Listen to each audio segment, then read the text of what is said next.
Okay, anybody on Zoom in the case? Our co-counsel Eric Freeman is also on Zoom. Oh, For real long. Hello, good morning. good morning. Eric Freeman on behalf of Real Water Defendants.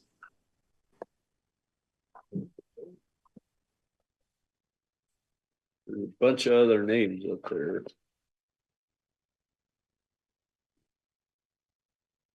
Good morning, Judge. We're just observing for Nevada Beverage, Karen Bashford, Oh. cold water.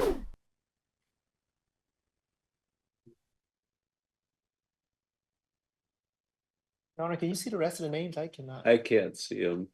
Your Honor, Dan Pulsenberg, I'm here for ETT1, but I'm preparing for an argument, so I'm not going to be bothering you much today. Okay.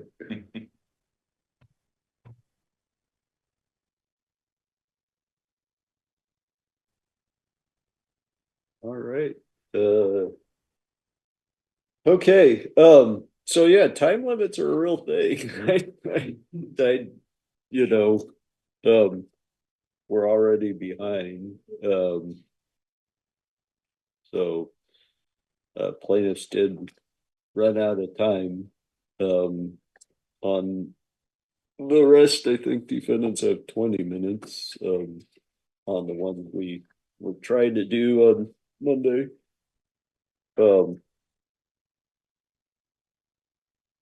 So this will be whatever. Okay. Next up, I think, is a place motion limine 10 to preclude Catherine Donnelly from offering opinions on hydrazine formation, Superfund, municipal water, etc.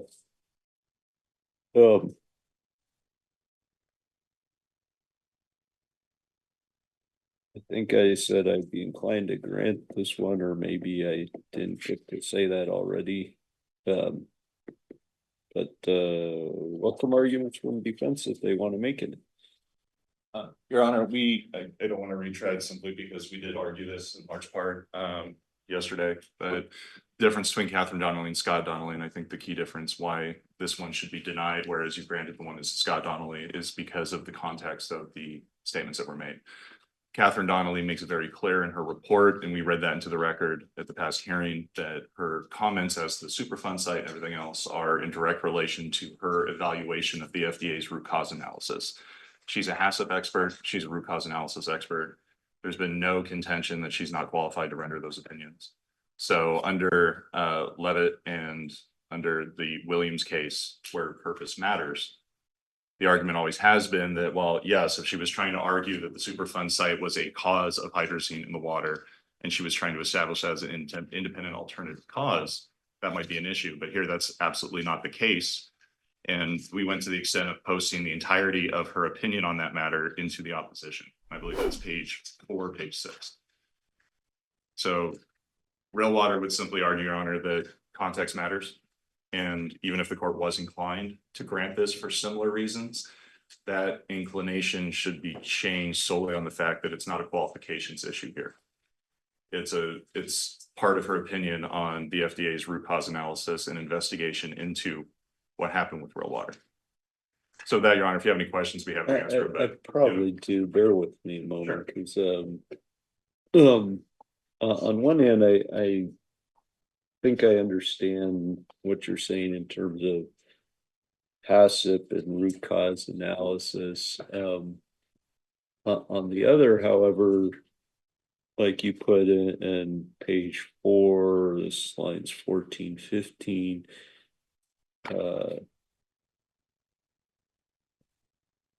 In the context of Dr. Najim's reports or the origin of hydrazine, these are opinions relating to the question whether or not the water at issue in this case was, quote, defective, close quote. How is it not then? I mean, setting aside other issues like speculation and even if it's not a causation opinion, there still has to be competent evidence. But how, struggling to phrase my question, so I apologize. But so if her opinions of whether or not the water was defective, isn't that already gone because of what I did with partial summary judgment?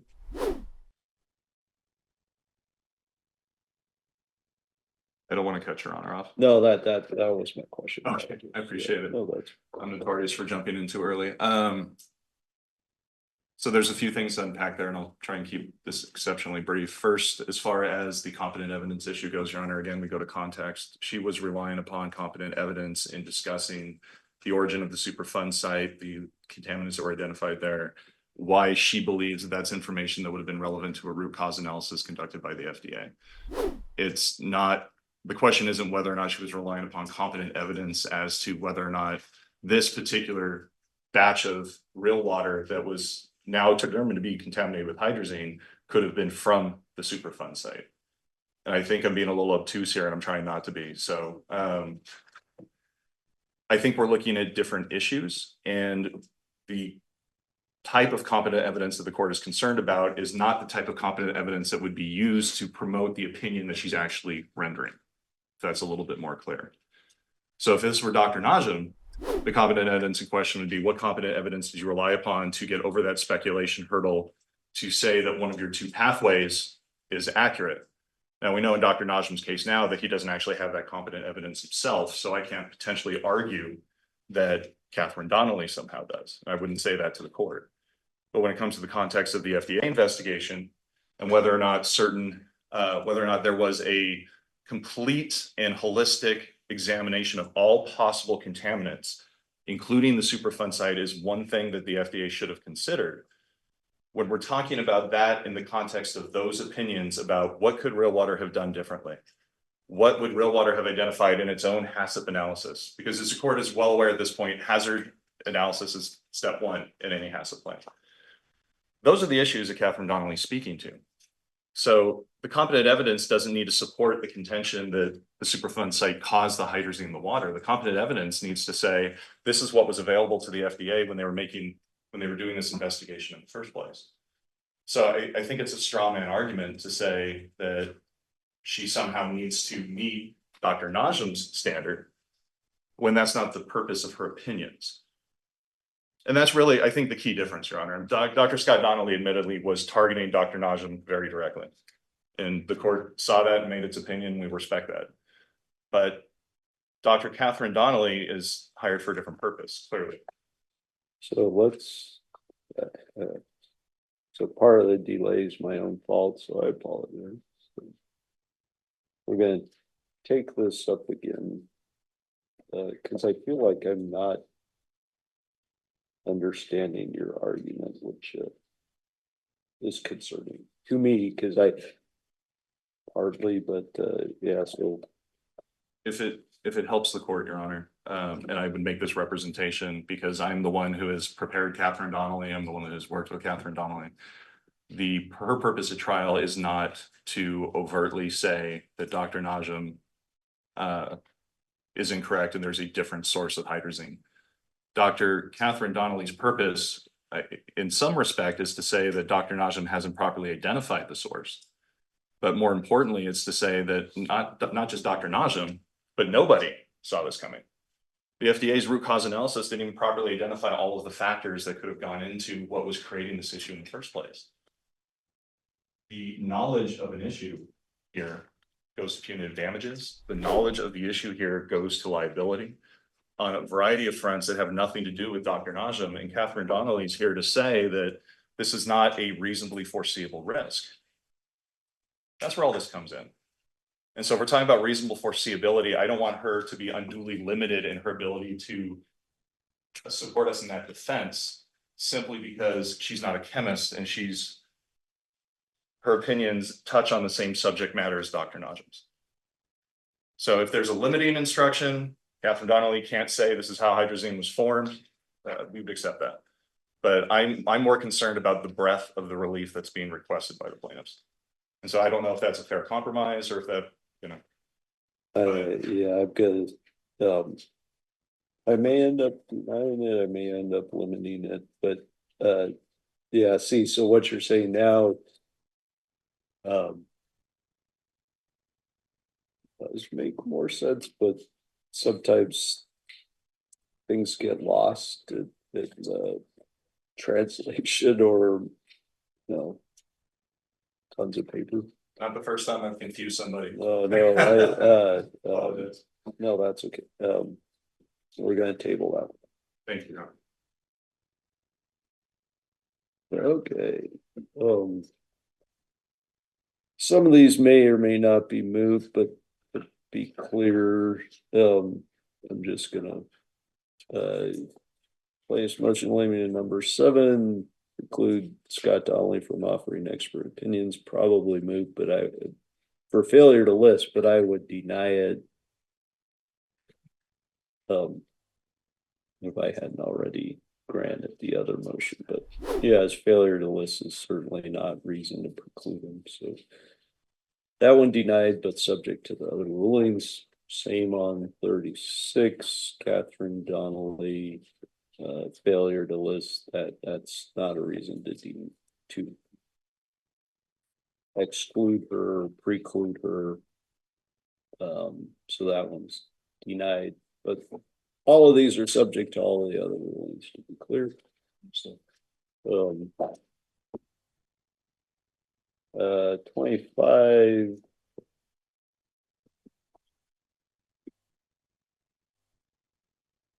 This one I was probably inclined to grant, but if defendants have arguments that they want to make. Not argument so much as clarification. Sure. You give me just a moment to catch up with the report. Sure. Here you go.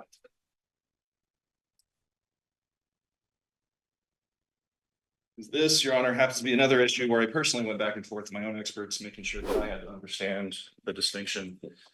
And I think the confusion lies in the terminology. The experts tried to explain this in deposition. Some of that testimony made it into the record, but this is a motion based on an erroneous premise. The testimony in question, as a factual matter, pertains to a different step in Dr. Nazem's manufacturing graphic than what Blaine Jones was talking about. There is a negative water concentrate and there is an E2 concentrate. My experts relied upon competent evidence, including the FDA's own report, in reaching a belief that there is probably a factual mistake in the record between what was created in Henderson and what was created in Desert Bend. So realistically, I think that one of the core underlying issues here is simply that my experts, the Donnellys, are talking about one batch in the manufacturing process, and Blaine Jones is talking about something else. And so if really that's the issue, now we're talking about a weight of testimony issue, and plaintiff's counsel is free to cross-examine the experts.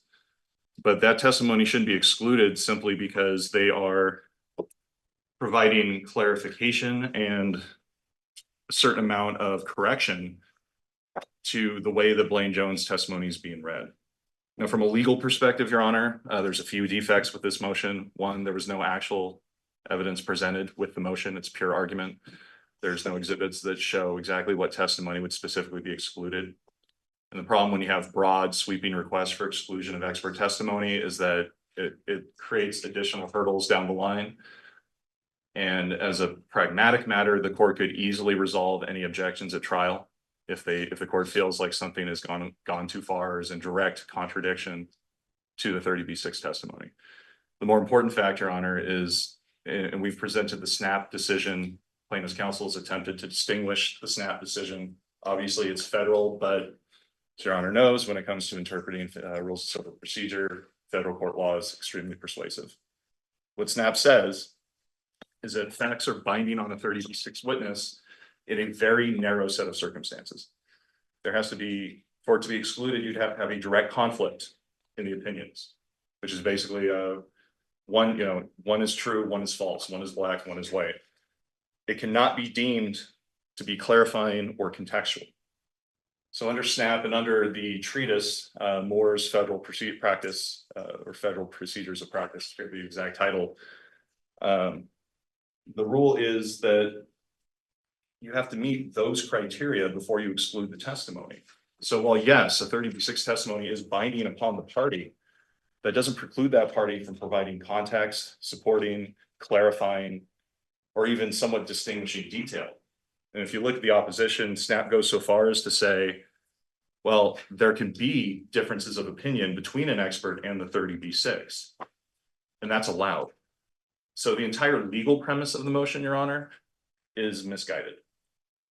Blaming the experts as a factual matter, talking about two different batches, but more importantly, on the legal side, even if those opinions align and we're talking about the same E2 concentrate, the fact that the Donnellys are relying upon third-party reports and their own expertise and saying this fact doesn't line up with the facts in question provides clarifying detail. So, but doesn't that mean, if they're, so on your two concentrates issue, Correct. doesn't Blaine Jones testify as the 30B6? I'm looking at the block quote on page 3 of the motion. Let me get there, Your Honor. Sure. Okay, thank you, Your Honor. Yeah, so this is at the bottom there. There's a bunch of quotes, but at the bottom. So when you say that you never made the concentrate at the Henderson facility, are you referring to the negative water, the E2 concentrate, or both? Answer, I guess that process, that procedure, that entire procedure that we described earlier wasn't performed at the Henderson facility. We were using surplus that was built up for production runs at Desert Inn. Where do they get their belief that it was at Henderson? We go to page 6, ironically, of the opposition, Your Honor. We endeavor to go through that. So for example, Scott Donnelly explained the factual basis for his opinions at deposition is there's a difference between the use of the word concentrate to describe the negative water concentrate created during the manufacturing process and the separate creation of the E2 concentrate. He clarified the concentrate is a hydrolyzed water that is Where are made you at Desert at Inn. now? Sorry. Starting at line 14 or 15, Your Honor, depending on. Okay. Okay, go Sorry. ahead. No, you're fine. Moving down to line 17, 18, the concentrate, and this is a quote, is the hydrolyzed water that's made at Desert Inn. Blaine Jones brought 75 gallons with him, and he used it to make the E2 concentrate that had the hydrazine in it. And so really, this is a very narrow issue. I mean, we're getting into the weeds on the fact that ultimately may be moot, depending on how everything turns out with the motion practice. But the ramifications of determining that there is somehow a judicial omission by a 30B6 here that is so binding upon the company that experts cannot call into question whether or not it's being interpreted appropriately based on their reliance on outside reports is a more concerning proposition. I think the simple answer here is to deny this motion and then cross-examine the experts properly. And as Your Honor knows, Floyd Hale, and I know it's before the court today, but Floyd Hale has recommended another deposition of Blaine Jones for obvious reasons, which means that Blaine Jones is likely to be called in as a witness at trial. So there will be an opportunity to allow him to clarify the point too.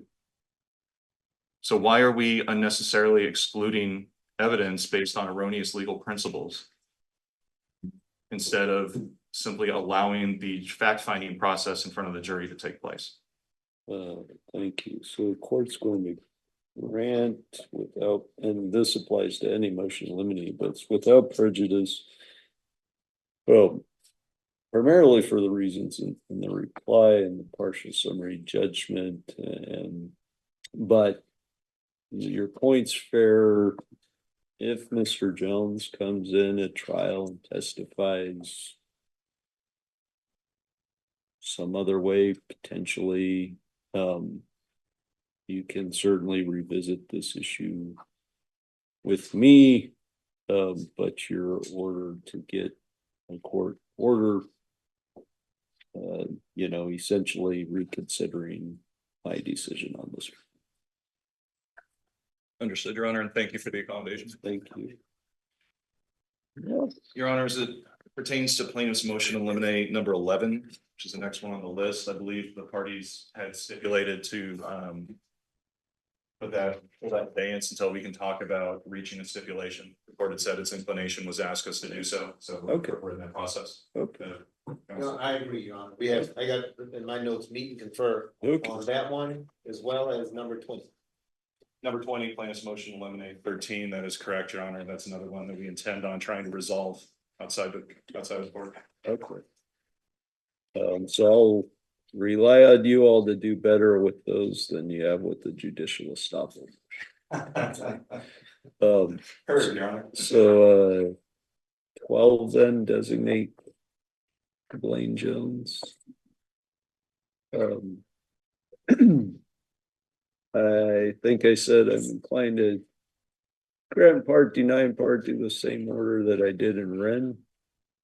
But Yes, that's correct, Your Honor. I believe we had stipulated to having that decided on the papers, Your Honor, so if that's court's inclination, we'll go with it. so and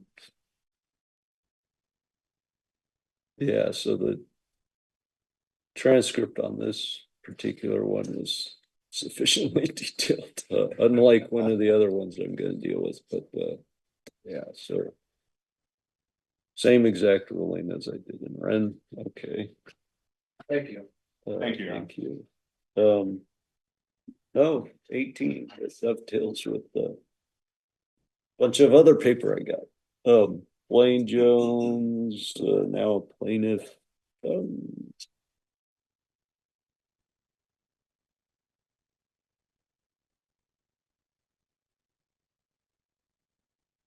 Okay, so I was inclined to grant, but welcome. Okay. Yeah, and I'm hoping to turn you around on that inclination.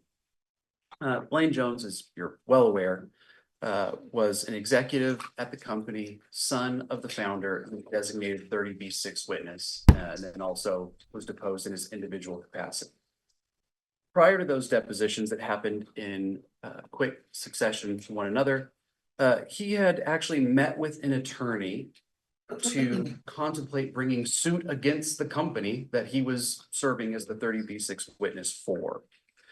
3 weeks after those depositions, he followed through on that inclination and filed suit against the company. So before the depots, during the depot, and after the depot, he was contemplating suit, which he followed through on. To the extent plaintiffs want to use Mr. Jones's testimony where he said he would not accept $10 million for that injury, defendants need to be allowed to question the motives behind that valuation. He was not a disinterested party. He was very clearly interested as he was contemplating that he might be getting compensation for his injuries. The fact that he was about to become a claimant needs to be presented to the jury. His suit is relevant to the issue of his motivation in agreeing to Mr. Kemp's proposed $10 million figure, which, by the way, has been used in every single case as the baseline valuation of what those damages should be awarded. Context in this case does not equate to unfair prejudice. It certainly doesn't substantially outweigh it. This is consistent with what the special master Floyd Hale has already said in his decision relating to this issue, where he said, yeah, go ahead and take another deposition of Blaine Jones to question the issue of his motivation. And his order says, quote, "It does appear only fair to allow Real Water to question Mr. Jones regarding his credibility or bias against Real Water as to his prior deposition testimony." Thank you. I'm going to deny the motion. Thank you, Your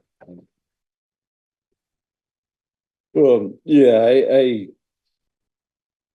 I understand why plaintiffs don't want that, but I think it's highly relevant.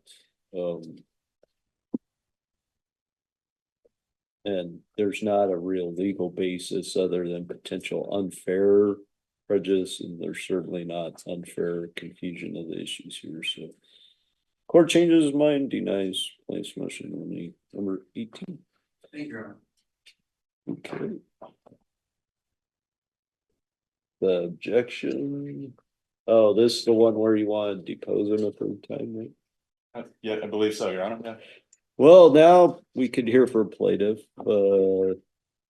briefly, please. Okay, so. Let me get these back and. I've got the plaintiff's rule 53 objection to the order permitting for deposition. I've got the opposition. I think it's.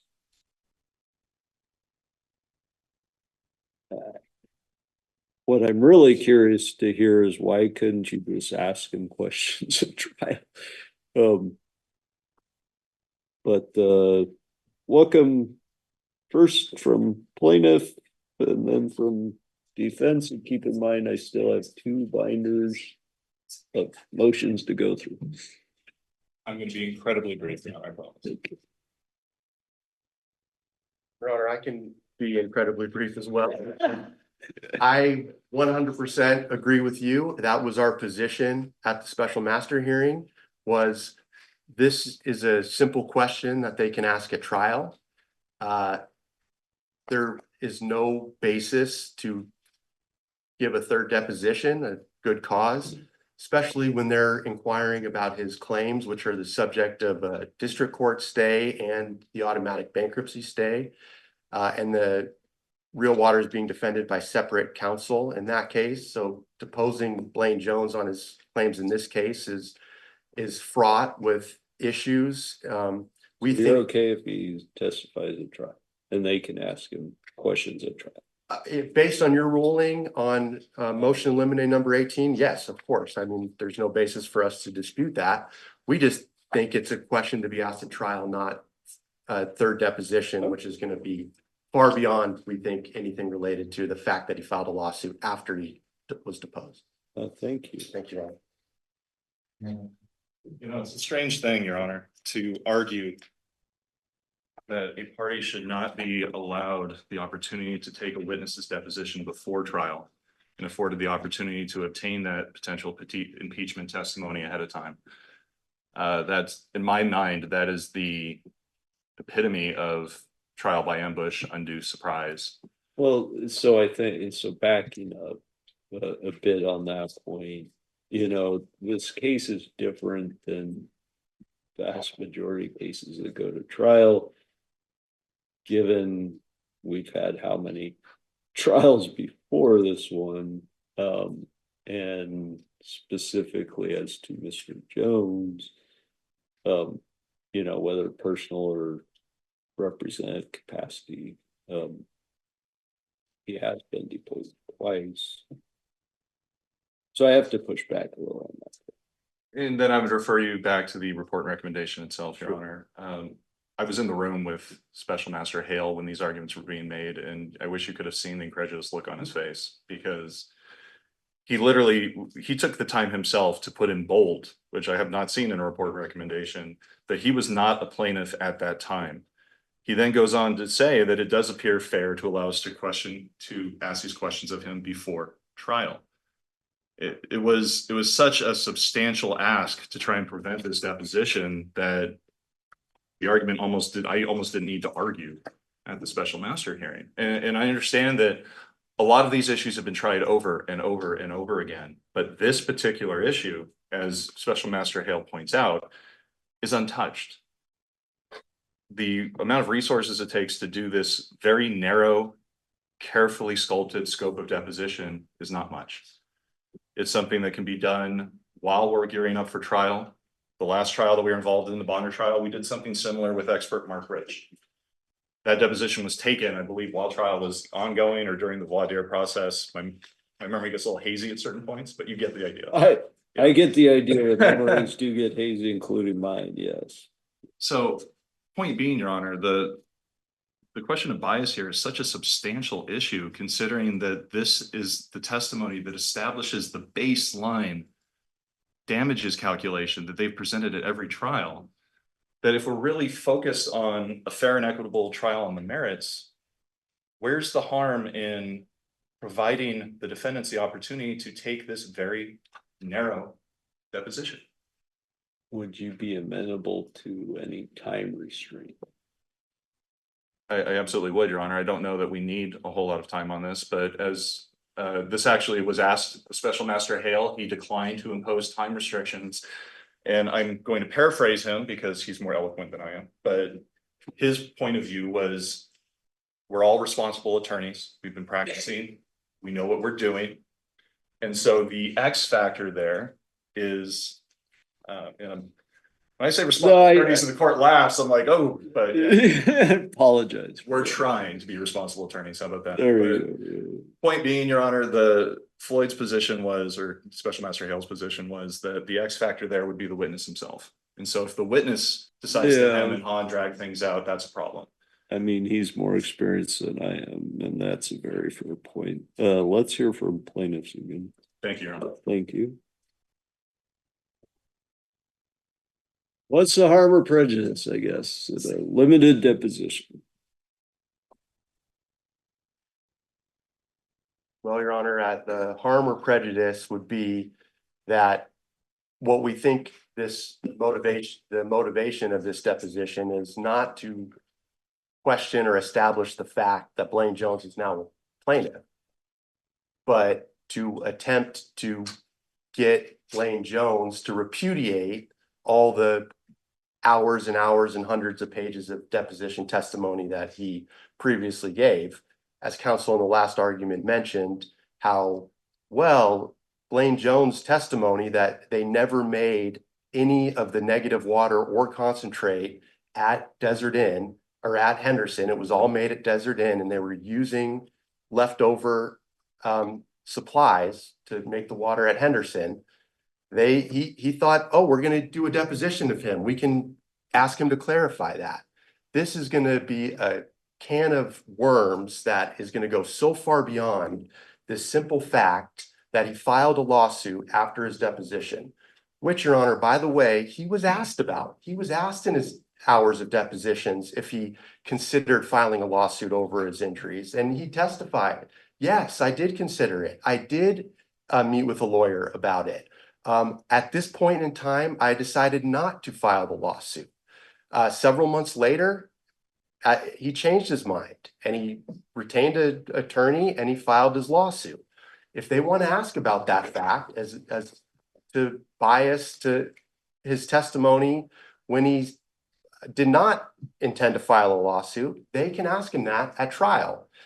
And if there's any inclination to allow any type of limited deposition, which is all that Special Master Hale ordered, he was very specific in his order that they can depose him, limited to the fact that he is now a plaintiff, that he cannot inquire into the details of his claims because those are stayed and not subject to this case. And any deposition is limited to the fact that he is a plaintiff against the company seeking personal injury damage as a result of consuming the real water. If that's going to be allowed, we think a Rule 31 deposition by written questions is tailor-made for this scenario.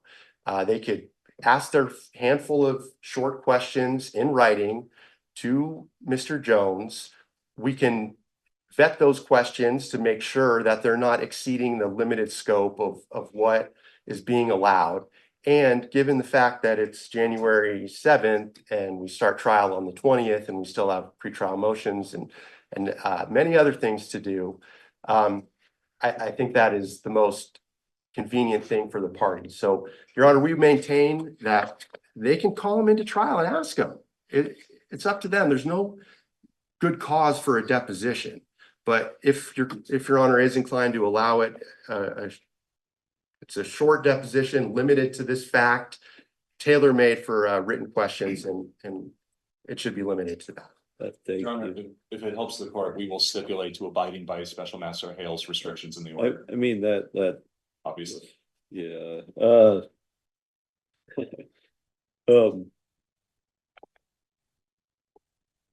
To be clear, his recommendation does not allow, getting into details on that. This one concentrate versus that other concentrate versus which location, Desert Inn or Henderson. That's all excluded. in his recommendation. So that's the harm or prejudice that plaintiff's really concerned about.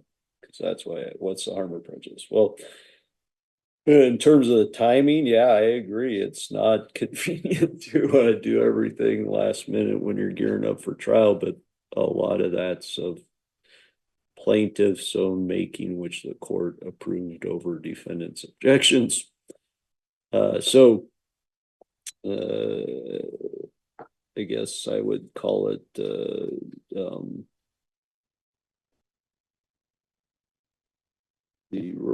court accepts the report and recommendations, turns that into an order, denies the Plaintiff's Rule 53F objection with the clarification that I just gave.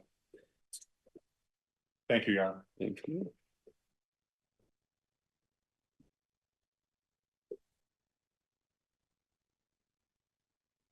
Well, we're moving along decently.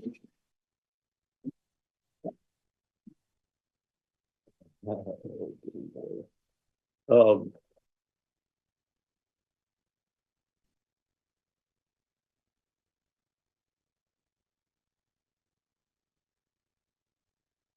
let's take a break for my own sake.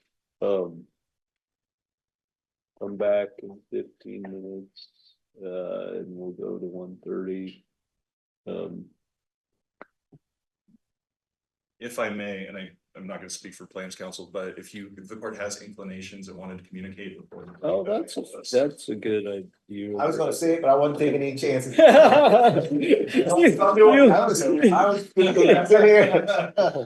I saw what you went through with the prior motion. I'm just gonna sit down.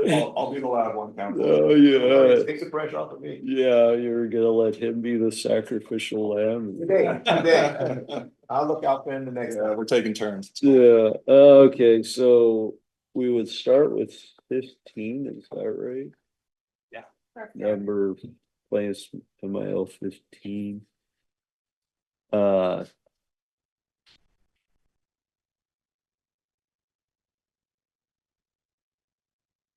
Before, did I rule on the, yeah, I ruled on this in red, right? I mean, I'm inclined to do what I did there. The same, limited to, the actual title, which is good summary. Okay, 16. Oh man, yeah, this is the one that where players say I did something in Ren, and then when I looked at the transcript, I have no idea what that even says or what I did based on that.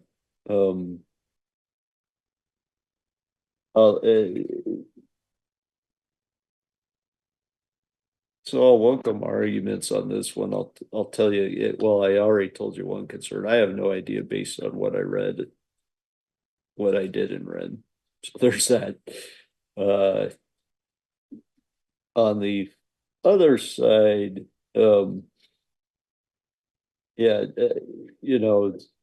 we're on the eve of trial, and I'm not sure defendants have told anybody what laws, regulations, etc.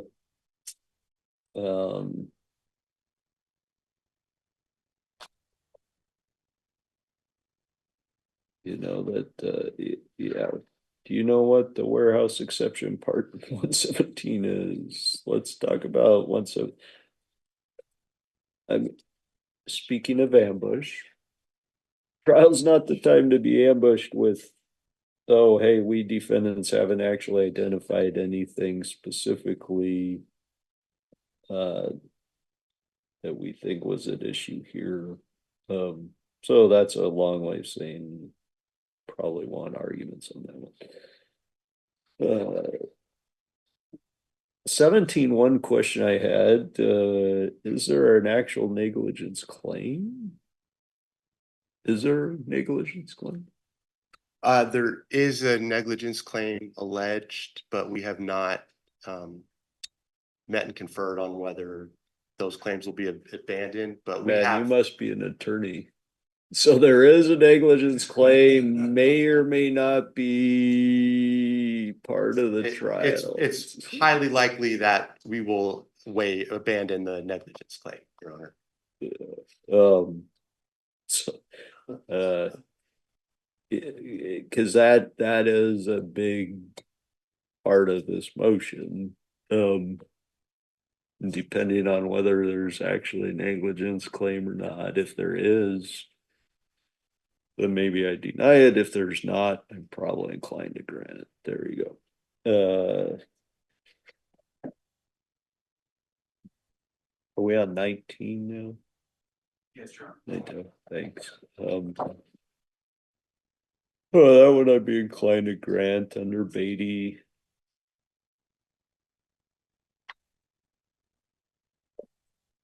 Next.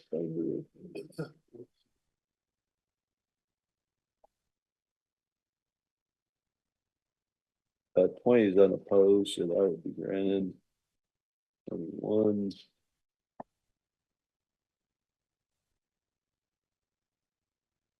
Yeah, 21 I'd be inclined to grant pretty much for all the reasons, except I disagree with plaintiff's argument that defendants waived the objections and depots. That argument didn't make sense to me. But I would be inclined to grant it with the defendants can certainly propose a limiting jury instruction if they want to. Now the burden of doing that would be on defendants. And I say that, and sometimes I'm not sure people understand what I say by that, but if defense didn't propose a limiting instruction on that, then you've waived it essentially. But I think I'd be inclined to grant it. And if defense want to propose a limiting instruction, happy to consider it. But again, the burden on defendant.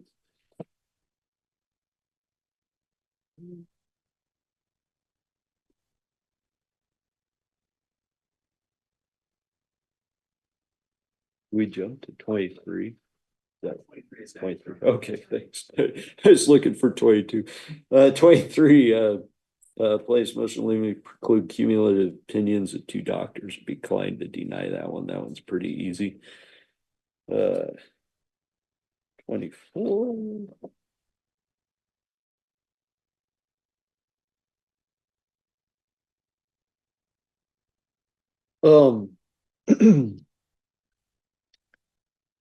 Probably one I would characterize as inclined to grant, but interested in arguments. And here's, there's these fine lines between actual expert opinions that are permissible and here an issue with an expert coming in and saying, well, essentially all these lay witnesses are untruthful. I mean, they don't say that word. They're smart enough not to say that, but that's essentially what they seem to be doing. The testimony at issue, I mean, these are lay person fact-based questions. Did Mr. Hearst drink real water? If so, was it purchased at Terrible's? I mean, those are fact-based questions for lay witness testimony and jurors to determine. Experts can't offer opinions about credibility of other witnesses. And when they are saying, well, he didn't drink real water, and they don't have a foundation to say that, and by that I mean a little more specifically, at least they may not have read or gone through all the circumstantial evidence, testimony, depositions. So I certainly lean toward granting it, but happy to consider arguments on that one. 27. Yeah, okay, thank you. Preclude marijuana consumption, decline to grant that one. 28, grant on it. Oh. 29.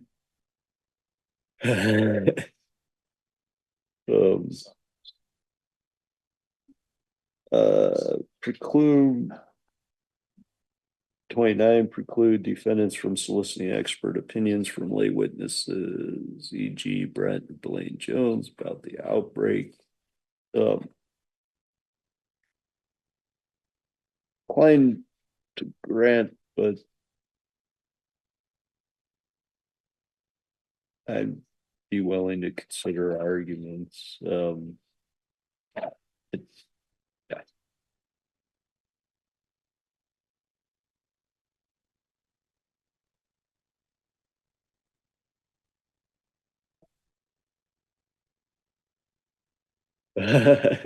30, plaintiff's motion to eliminate to pre-admit photos and videos of plaintiffs. Here's my note. And I take this in not any mean-spirited way, hopefully. Did defendants meet and confer in good faith, or did they just say no to all the photos and videos? That's probably a way of saying I'm probably inclined to grant it, but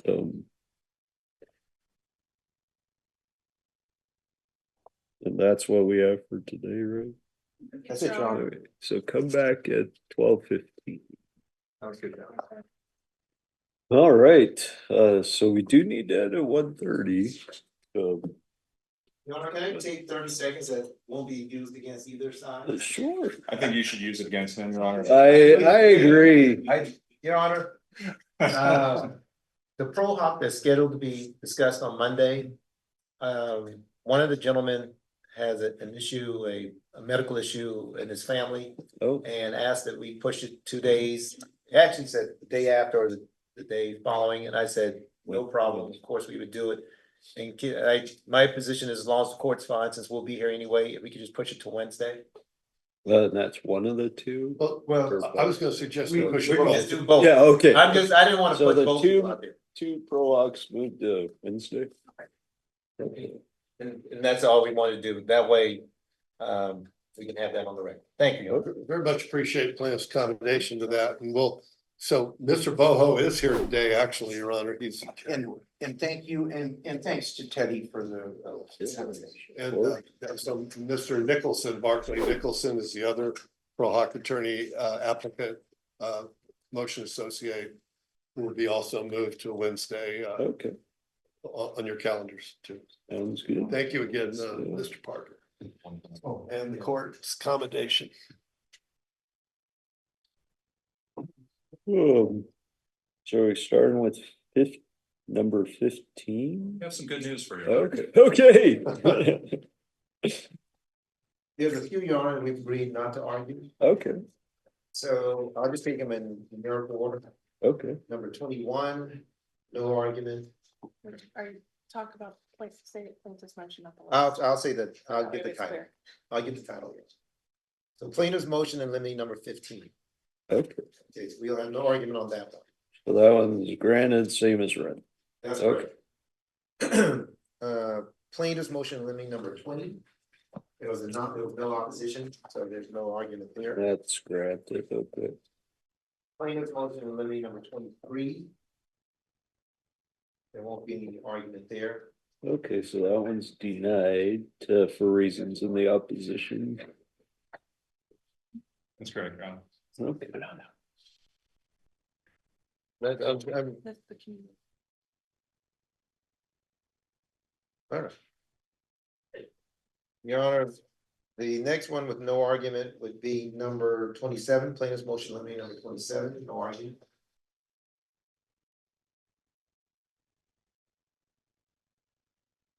That's the one dealing with marijuana, Your Honor. Okay, so that one's granted, 27's granted. Yes, Okay, Your Honor. And then also no argument on plaintiff's motion limiting number 28. that's granted unopposed, okay. And then finally, no argument on plaintiff's motion limiting number 30. I think I don't think there's an argument there. Fine. Oh, no, Your Honor, I think you were inclined to grant it, that's perfect. Yeah, okay, so 30 is granted, okay, okay, So that's it. Took a few off the table, guys. okay. Thank you.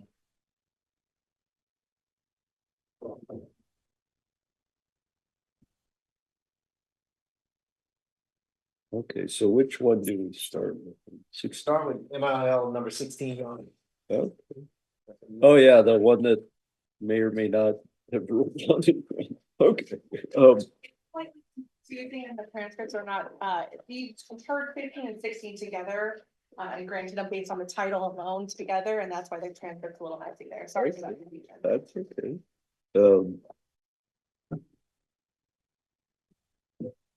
All right, so who's Mr. Pepperman has that one, Your Honor. so 30 minutes apiece, I guess. Your Honor, I believe that was inclined to grant, and so I will reserve. Okay. All right. Good afternoon, Your Honor. Once again, Michael Esposito for Real Water. I'm just looking at the court's comment real fast. They're probably not super helpful, but I still write like a third grader, Your Honor, so I'm not helping myself either, believe me. So I believe Your Honor had said defendants haven't said what laws, regulations, etc. this close to trial.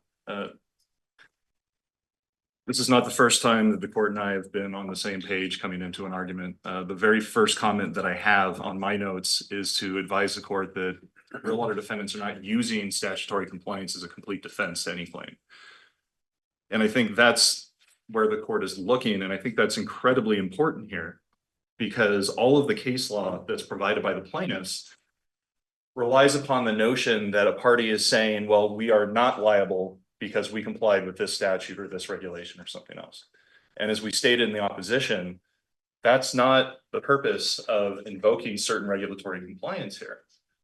As Your Honor knows, there is an expert in this case, Cavanaugh, who is specifically focused on things that are required under CFR 117.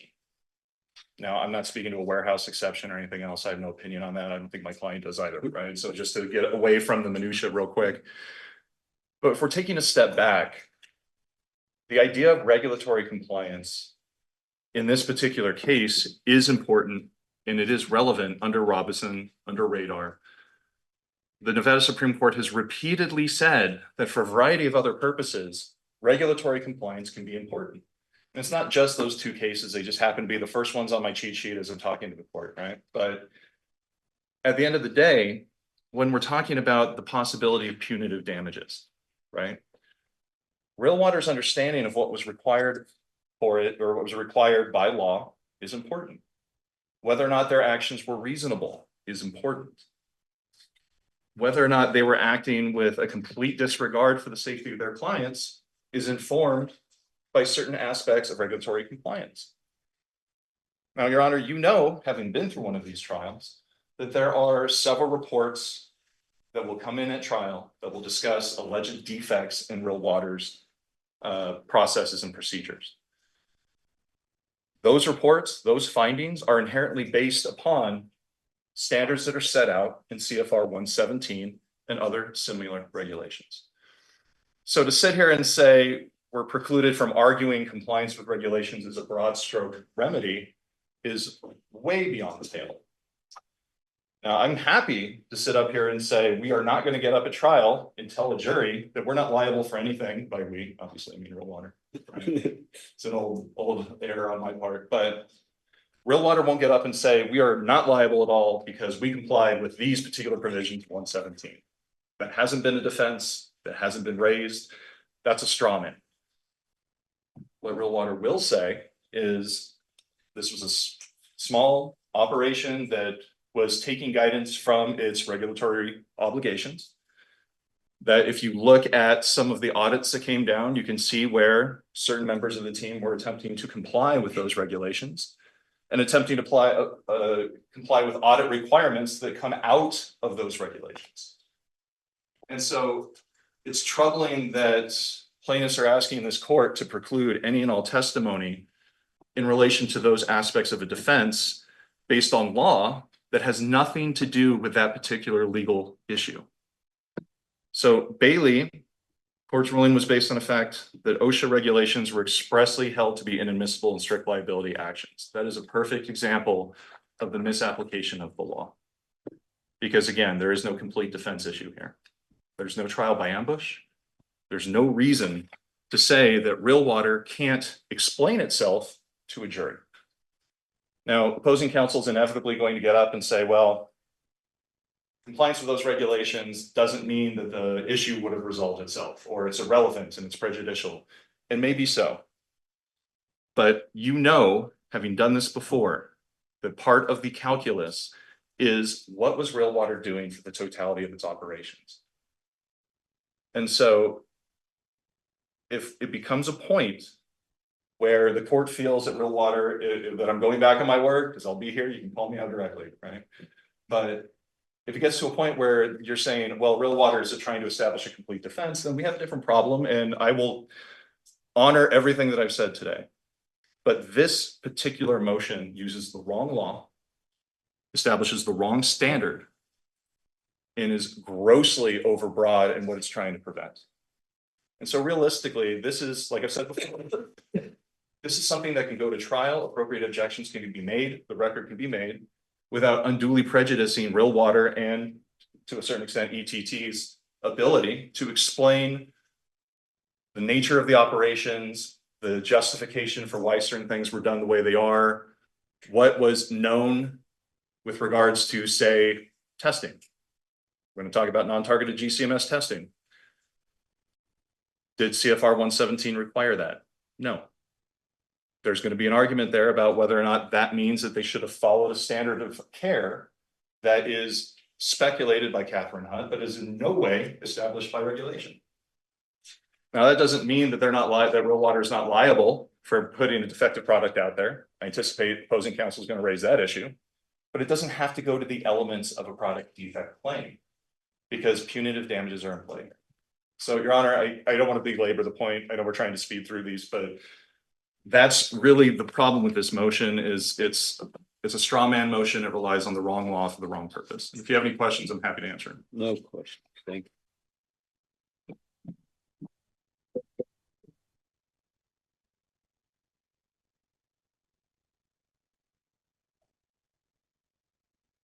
Your Honor, I think you had a very apt question of what regulations or laws are they stating that they complied with that are relevant here. And I have not heard a single answer of any applicable regulation or law that they complied with. They just want to make this general argument of, well, we're not liable for punitive damages because we didn't violate any non-existent laws that govern the conduct here. That's a confusing, misleading type of argument.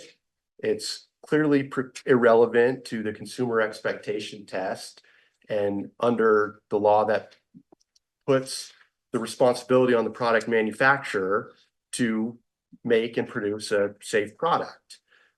Any information about the proper considerations will be given to the jury via your instructions. That's what they should be following and applying. We have not sought to exclude any type of relevant evidence regarding the NSF audits and what was done.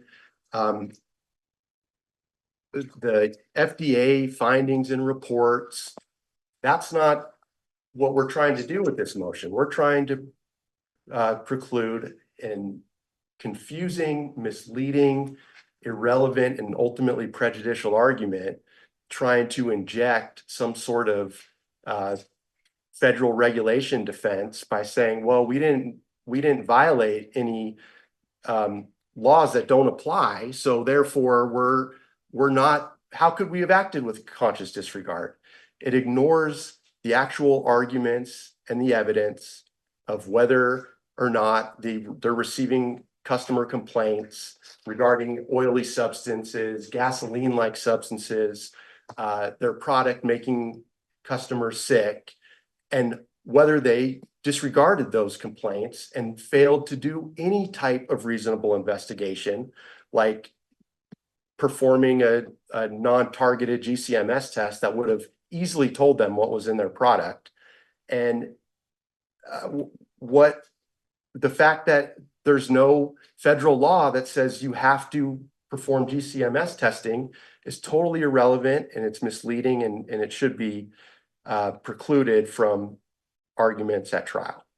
And unless Your Honor has How do you address the fact that you are, of course, claiming punitive damages, and that, you know, generally gets into issues like, you know, reasonableness, disregard, willful or wanton. I mean, the evidence, I know you clearly dispute that they did anything reasonable, but isn't that potentially admissible in terms of them doing things that they thought were reasonable, including complying with guidelines or rules or regulations? Your Honor, we basically have three reasons for punitive damages in this case. One is the absolute lack of quality assurance, quality control. The second is the failure to adequately investigate and perform GCMS testing, either before introducing this product on the market, a novel product, Post complaints. and post complaints. And the third is the failure to do a recall after they're getting this deluge of complaints and the Have some more water. Yeah. Their vice president of sales begs Real Water to do a recall, and they don't. They continue to sell the product, and more people got sick. Those are the three bases. Those are what the evidence is going to be. They're not precluded from making any arguments or presenting evidence of why what they did in those three scenarios was not in conscious disregard of safe human life and safety. But there is no applicable regulations, laws that apply to any of those situations. There is no basis for them to say, well, what we did here was reasonable because we complied with non-specific laws, which is essentially the negative of saying, well, we didn't violate a law by not doing GCMS testing, therefore what we did was reasonable. That is a very common tactic that is used, and it is extremely prejudicial, and it's highly irrelevant for the reasons stated in the motion. And that is the reason for this motion, and that is the reason why they should be precluded from making these vague arguments about not violating non-existent laws. Thank you very much. Court denies without prejudice plaintiff's motion on meeting number 16 for the following reasons. It is overly broad. It is somewhat vague. The issues are better handled on a question by question, answer by answer, objection by objection basis. Now, I guess I should add, so it is granted in part to preclude arguments that compliance with regulations, statutes, or whatever else is what counsel characterizes as a complete defense. I mean, that that's improper, and they've said they're not going to do it now. They have a court order not to do that. But otherwise denied. Thank you, Your Honor. Thank you. Thank you. What's next? 17.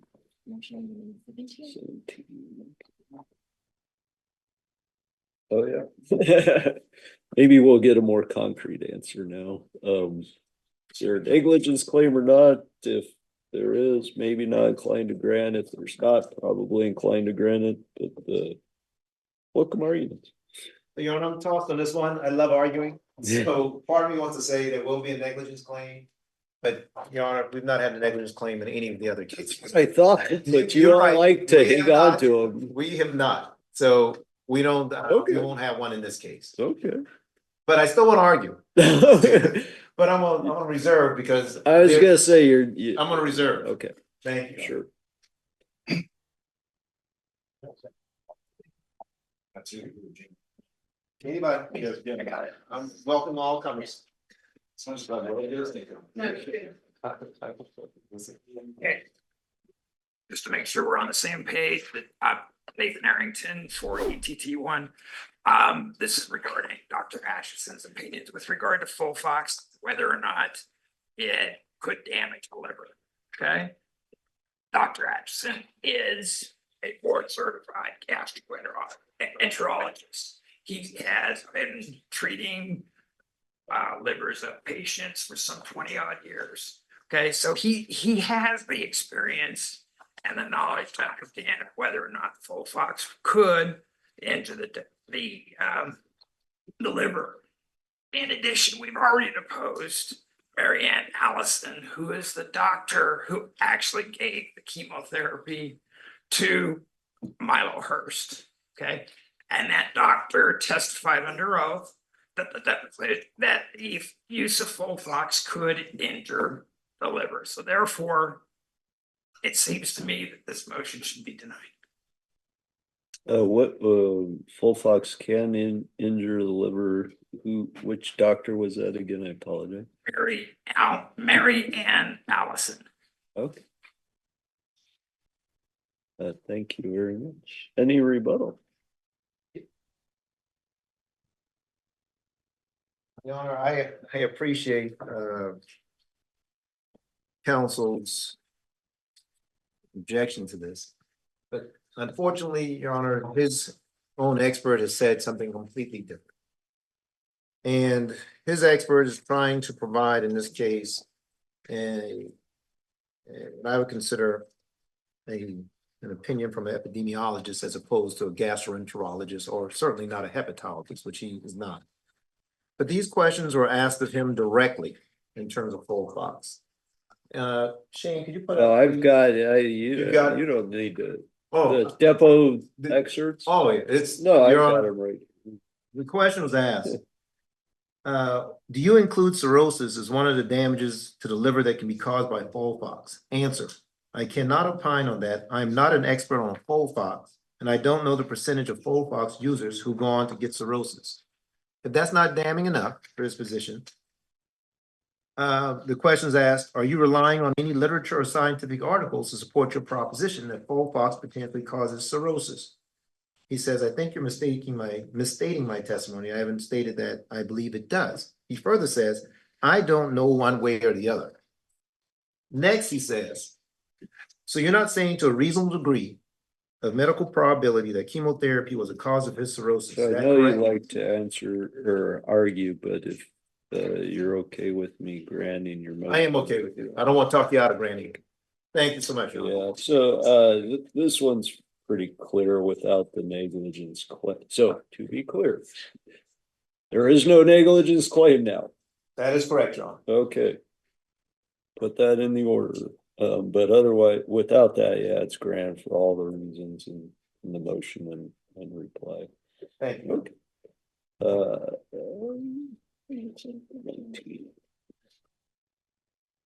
19.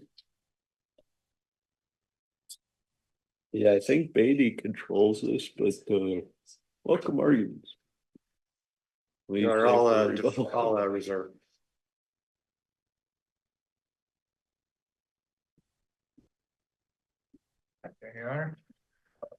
So the fact that negligence was no longer an issue kind of makes us a lot shorter than it was originally going to be. So the first point I'd make is Beatty is a products liability action in which the court prohibited argument about a lack of prior lawsuits regarding the product, not a lack of prior claims, not a lack of prior customer or consumer complaints or anything of the like. In fact, quoting here from the case itself, there is a distinct difference between showing the accident/injury history of a product and the legal history of a product. So to that end, I don't believe that, and I can give you the site as well, Your Honor. That would be 99 Nevada 585. So to that end, Your Honor, I don't think Beatty prohibits, any kind of arguments about lack of prior customer complaints or claims or things like that preceding 2020. As for the rest of it, I believe that this goes more to weight rather than admissibility. You've got, as far as the consumer complaints, I should say, go. A lot of really, frankly, unfalsifiable claims and assertions in there.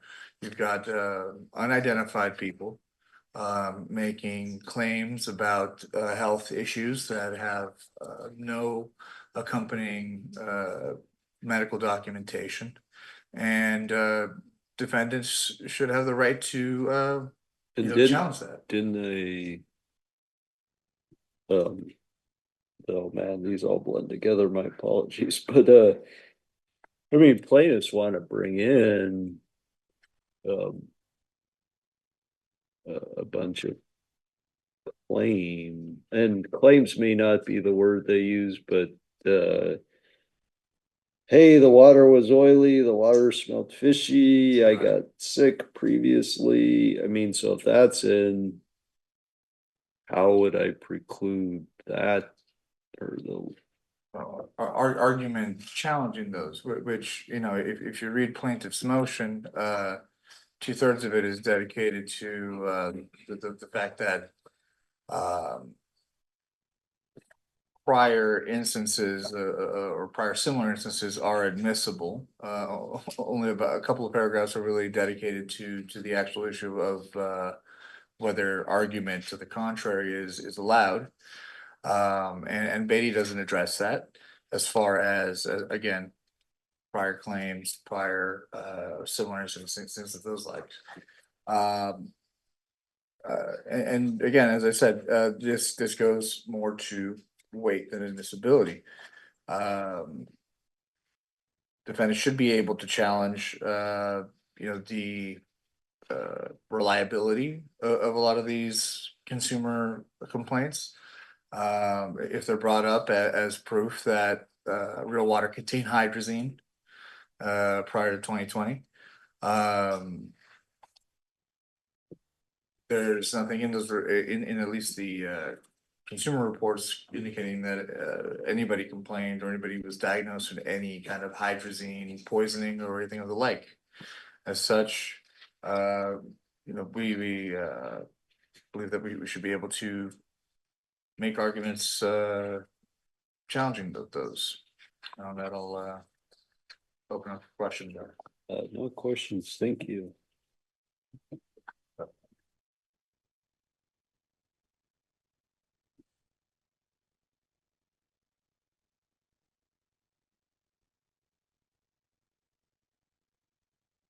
Your Honor's inclination is correct. Beatty controls, I think, for a couple of reasons. The first being that this court has already granted summary judgment that real water was defective. And so that's really what Beatty is getting at by saying the lack of prior legal history is totally irrelevant. to Yeah, the so I'm question. still inclined to go and grant that portion. The question I think more is on your other portion of it, which is regarding a purported lack of injury claims. And that's a little vague. Because you all want to put in, a fairly, I'll characterize extended period of time where all these issues were raised. So how could, if that's the case, and I think candidly, I think I'll come in if I haven't already ordered that, but how can I say, well, then defendants can't respond to that? Well, I'm not sure what the response would be. The claims, the prior injuries, the prior complaints that were related to real water are what they are. I don't know if they would argue, well, this is only the ones that exist. There's not many more. But if they were to argue that, that would be a misleading argument, because just because more people haven't filed lawsuits from real water injuries or submitted customer complaints doesn't equate to there being an absence of defect in the water. We already know from the summary judgment ruling that it was defective, and there's a lot, and what Beatty says is there's a lot of reasons why someone who may have been injured by a product wouldn't come forward and filing a lawsuit, for example, because maybe they don't know, or they didn't realize it, or they don't want to deal with submitting a complaint or filing a lawsuit. And in this case, we know there were scores of people who suffered injuries from real water who aren't part of the litigation or aren't part of the customer complaints, because they made calls into the Southern Nevada Health District and they were just excluded because they didn't meet the definition of the Southern Nevada Health District outbreak investigation. So there are all sorts of reasons why someone may have an injury from a defective product and not come forward. And that's what Beatty says, is the absence of this is not proof that the product was not defective. It's irrelevant. And I'll just end with the quote from Beatty. Even if the absence of prior legal claims could remotely tend to indicate that no substantial defect exists, the prejudicial value and confusing nature of such evidence would seem to outweigh considerably its probative value. And that's all we're asking for here, is the square application of Beatty, that these arguments regarding the absence of legal history or other claims which do not demonstrate that no substantial defect exists be precluded as prejudicial, irrelevant, confusing. Thank you very much. The court's going to grant part, deny part of the plaintiff's motion limiting number 19, grant part to preclude testimony and arguments regarding the lack of other legal claims such as lawsuits or lack of lawsuits. I think Beatty covers that. However, plaintiff's motion is broader than that, seeks to preclude claims.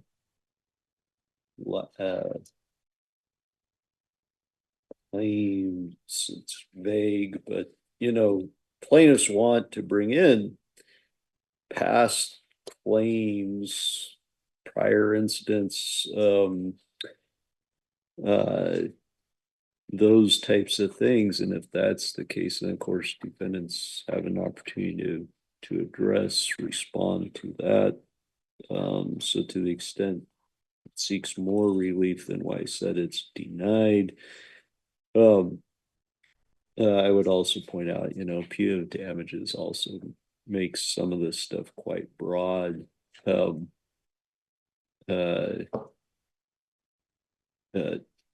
the extent, kind of like that last one, plaintiffs think, it's an inappropriate question or testimony reserve your objections, make the objection. Motion to strike, however it comes up. So the lack of prior lawsuits, that's precluded under Beatty, but the remainder denied without prejudice.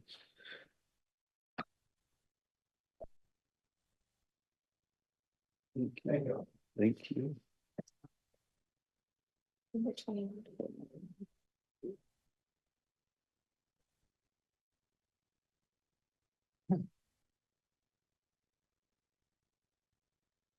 Oh yeah, I mean, I'm inclined to grant this one, so. But if I do grant this one, certainly it supports what I just did in the last one, but You guys want to argue this one? Yeah. okay, save for rebuttal. Reserve for- Yeah, I mean, I kind of, yeah, okay. So I think I'm gonna change the court's mind, no? This one I am highly skeptical of you doing. But I say bring you down on this one. So, Your Honor, I'm reading the tea leaves here, and so I think I can grossly narrow what I'm asking the Okay. court to do here. I can't argue with the court's logic on the last motion, but what I've always had a problem with this motion from the very beginning is skipping over the individual analysis of each complaint itself. All of the law, Kraus, Robinson, Radar, I mean, we can go on, and I've got each of the cases here if we want to cite to them in the black and white, Guinness, the whole thing. Each of these cases do say that there are reasons to have substantially similar complaints allowed in, right? We all understand that. Now, there's a dispute between plaintiff's counsel and myself specifically about whether or not that standard has been lowered by the Supreme Court to a similar. Unfortunately for plaintiff's counsel, all of the case law that relies on Guinness, that relies on Kraus, hews back to the substantially similar standard. And Your Honor will find a wealth of that case law available in the opposition at page 12. So, and let me get to the first page, Your Honor, page 8. White v. Ford Motor Company also said that a showing of substantial similarity is required when a plaintiff attempts to introduce evidence of other accidents. It's direct proof of negligence, a design defect, or notice of defect. That was in 2002. The case law goes on and on and on. But really the takeaway here, Your Honor, based on how the court is inclined to rule, is a lot narrower than that. It's simply saying pre-admission is the problem here. We're not saying that some of these complaints may not be relevant. I mean, some of them are worse for Real Water's case than others, and I would appreciate it if we could just keep those out. But overall, the fact is that the plaintiffs have the burden under the black and white law to establish the admissibility of each individual complaint. They haven't done that in the motion.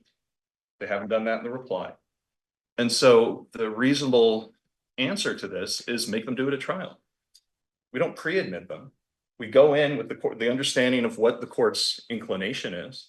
We go in with a mutual understanding of what Kraus and Guinness has said about why they might be relevant. But at the end of the day, plaintiffs carry the burden to establish that each of these consumer complaints are similar or substantially similar.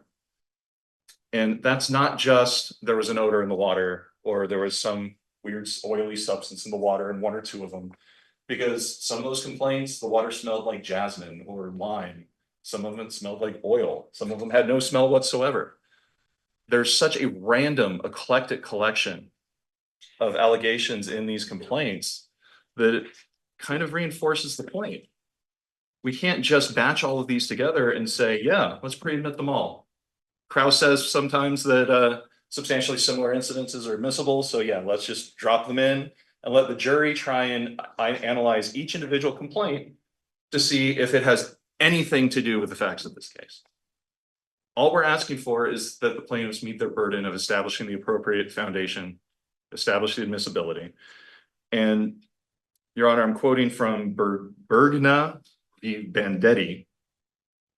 It's a 2016 case with a Westlaw citation. It is a federal court case, but for the obvious reasons, we cite to it anyways. It helps us, right? No, that's why I laugh. But that's fair. Yeah.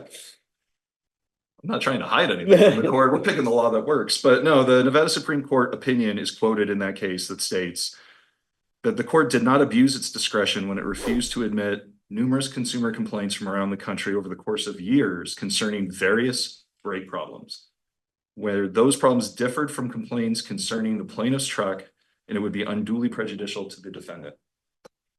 Now, again, there may be, and there likely are, certain consumer complaints here that are relevant to this case, will be admitted at trial, and that's fine. But this particular motion, again, you're probably noticing a theme here, is too broad. This broad sweeping, we're just going to pre-admit everything and let the jury sort it out, is completely contradictory to what a trial is supposed to be. We're supposed to assist the fact finders here.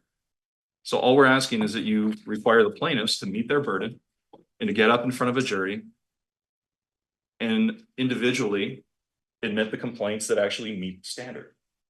Beyond that, I totally understand the court's ruling. I understand the implications of Beatty, Krause, Robinson, and I'm not inclined to belabor those arguments, but if the court has any questions, I would love to answer them. Sometimes I have questions not on this one. Thank you, sir. Your Honor, could I be heard for? Sure. Sure. We filed a joint opposition along with Nevada Beverage as well. I'm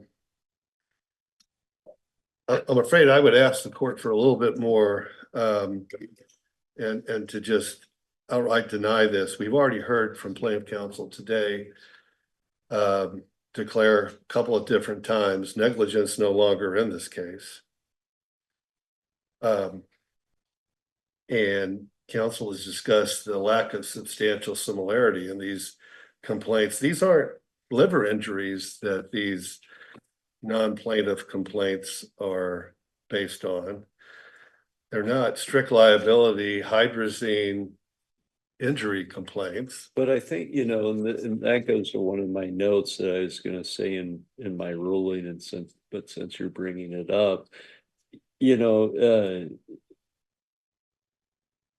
plaintiffs' evidentiary bases, plural, are the bases of their strict product liability claim or claims is understandably quite broad.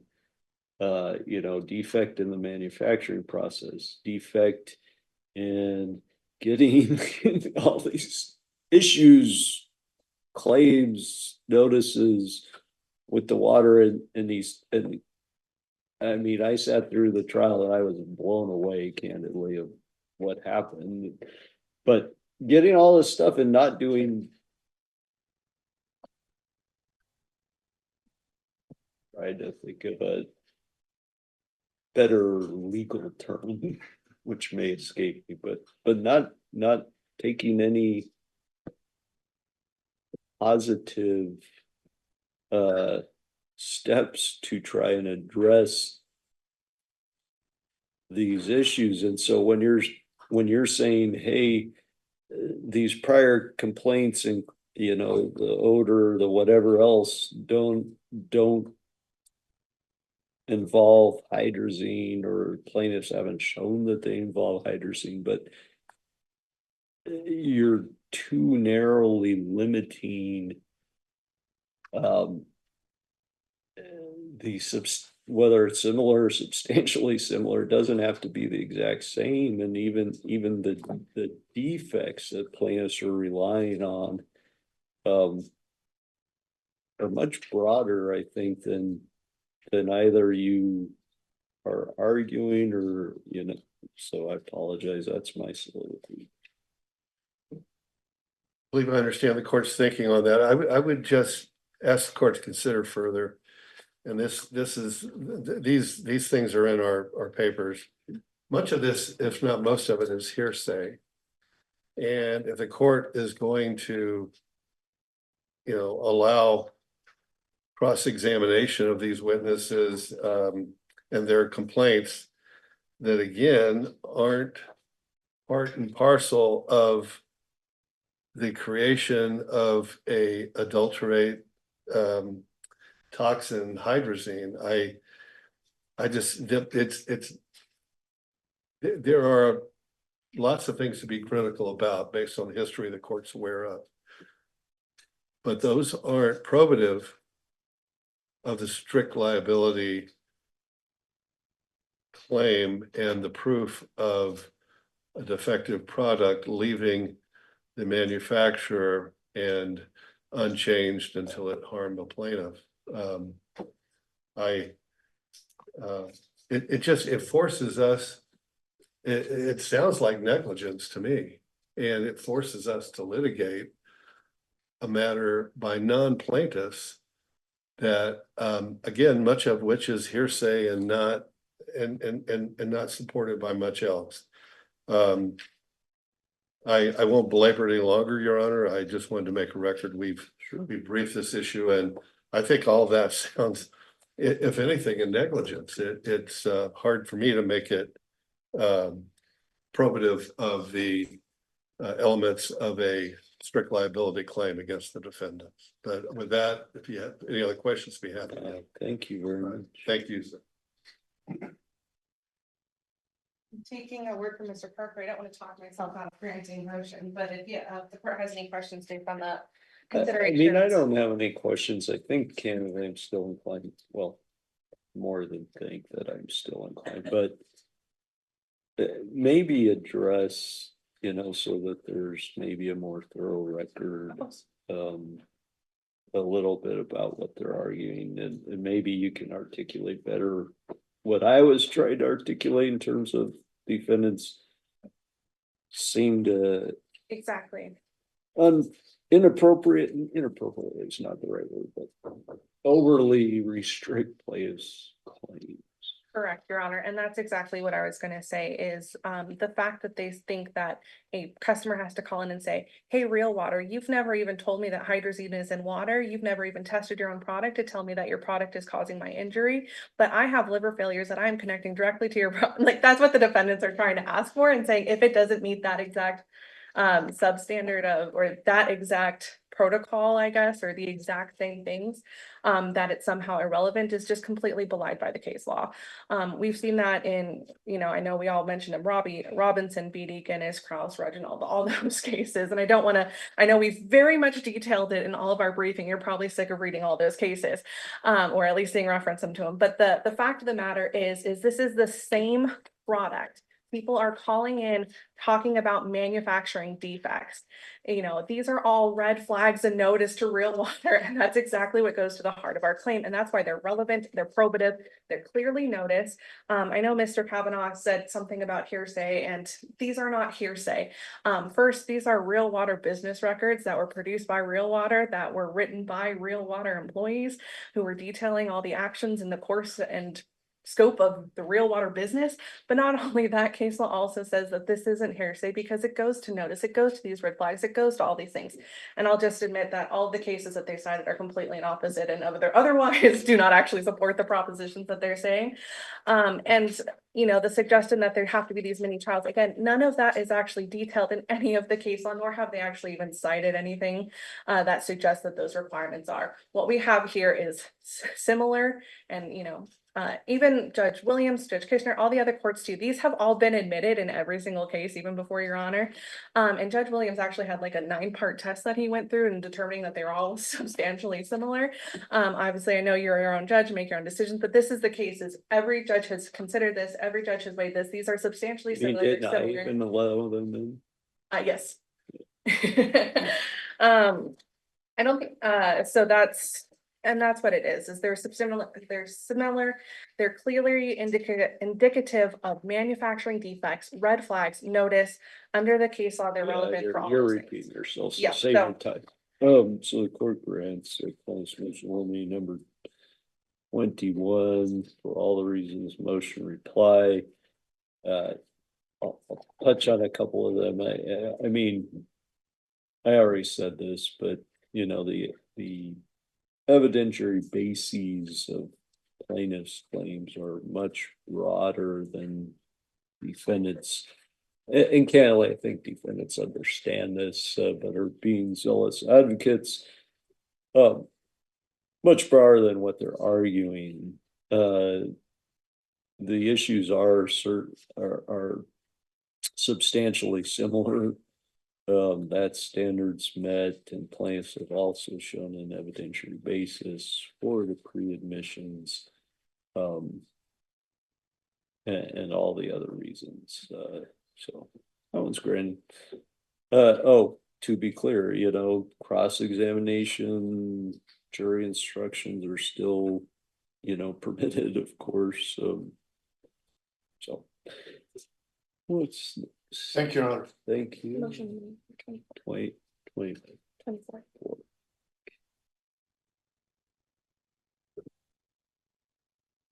Oh, yeah, inclined to grant, but definitely welcome arguments, I think is probably, hopefully kind of what I said, but, I'll reserve, Your Honor. okay.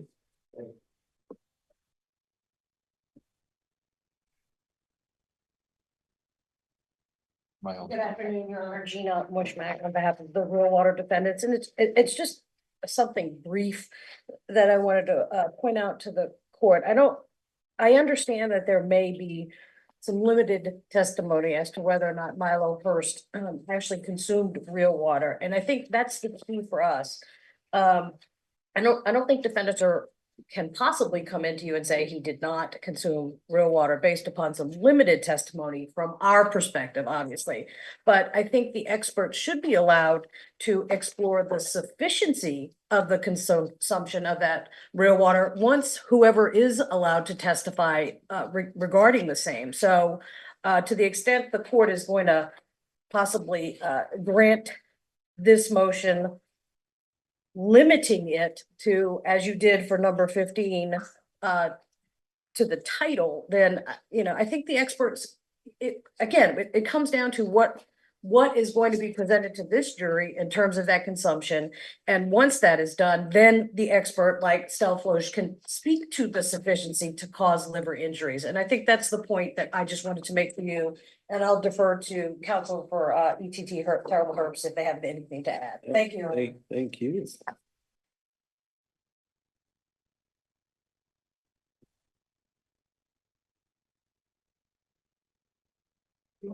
2 points. Point number one, ETT one, the question of whether or not they in fact sold the real water that Milo drank. And the reality is there's no evidence whatsoever that Milo purchased directly from ETT one. Now, along with that, there's also the evidence that exists that there was one bottle by John Colobi saying that he drank that real water bottle. Okay, so I want to make sure that it's clear that they should not be allowed to speculate. They should not be allowed to suggest that he was drinking a lot of water, because in fact, the evidence suggests the water he was drinking, particularly from Costco, indicated that that water was a different type. In other words, a Kirtland and various other manufacturers of bottled water. That's the only point I'd like to make here. Oh, thank you. Do you have any questions for this one? Well, so the I'd first. love to address some of the comments if you don't. I mean, it's probably on, so, the first point, granting the motion, I don't think would preclude an expert from opining as to whether, there was sufficient consumption of real water so as to cause liver damage. I think that would not be precluded, but would you agree with my thinking, or do you disagree with that? I'm always hesitant to disagree with the court's statement. Let me just say that up front. But I'd like to at least perhaps give some information. Okay. So, Your Honor, let's start from where I typically would start if I was on the defense, because typically I'm on the defense. I think you've told me that before. Yeah. In another real water case where you're on the place. That's the only one. That's the only one. The other case that you've seen me on, I'm sitting at that table. You come over right now, Teddy, if you want. I get it. I'm comfortable over there. Your Honor, I have not seen, and I believe that the court has not seen, one single shred of evidence, one page, one deposition site from one witness who says he did not drink real water. Not one. The last case that I can remember losing in front of a jury, Your Honor, in front of Judge Stu Bell. That's how long it's been. And I hated losing that one. But the Supreme Court confirmed that I was right and overturned Stu Bell. And so I don't consider that a loss, but I did lose in front of the jury. But the Supreme Court said, Mr. Parker, you were correct. You objected because that expert that the defense, I was a plaintiff on that one, that the defense had, and it was the defense attorney, Judge, you'll like this, Trevor Atkin. Yeah. And Trevor's a good lawyer. And we had a great battle. And I told Trevor he was overreaching. But his expert, this is bring it back to this case, his expert in that case said it could have been this. It dealt with a shoulder injury. And I said, Judge, he has no foundation for it could have been this. And so in this case, there's no evidence presented by the defense, ETT or real water, that he did not drink sufficient amounts of real water. There's no evidence that he did not drink real water at all. The complete evidence here in terms of his consumption of real water, we have several depositions, declarations of people seeing empty bottles in his 3 vehicles at his place in Utah, Hatch, Utah, at his place here in Vegas. We have testimony from Oh, I know all you that. know. And so when you consider Dr. Atchison, he admits he didn't receive the depositions. And this is something you brought up front. Same with Dr. Stelflug. They didn't get the depositions. The case law says you can't disregard the evidence. And so what they've done is that the defense has chosen not to provide their experts with circumstantial evidence and direct evidence of usage over many years.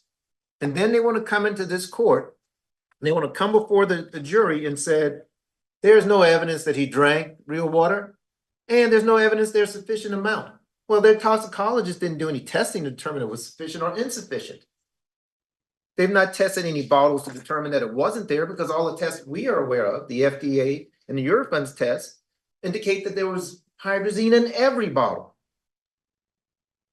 That's it. That's what we have in terms of evidence. So when they come up in an attempt to have their experts speculate to the amount of real water he drank or the amount or quantity of hydrazine in each bottle, it is complete speculation. And that's why they should be prohibited from doing so, Your Honor. And I'm not going to go through all of the testimony. I can point to it if you like, Your Honor. Certainly I can show you what Mr. Riggs said, or what the Murphys said, or what Tevis said.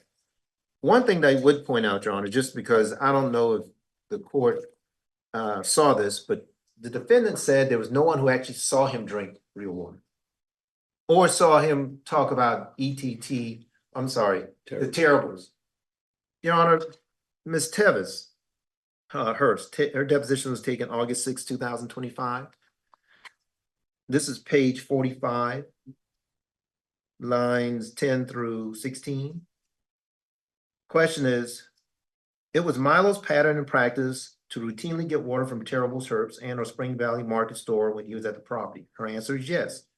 Did you witness him getting water from either of these stores? I did. We know that he bought it from that location. We know that the bottles, we had empty bottles and half consumed bottles based upon all of the testimony of these witnesses we put in front of the court.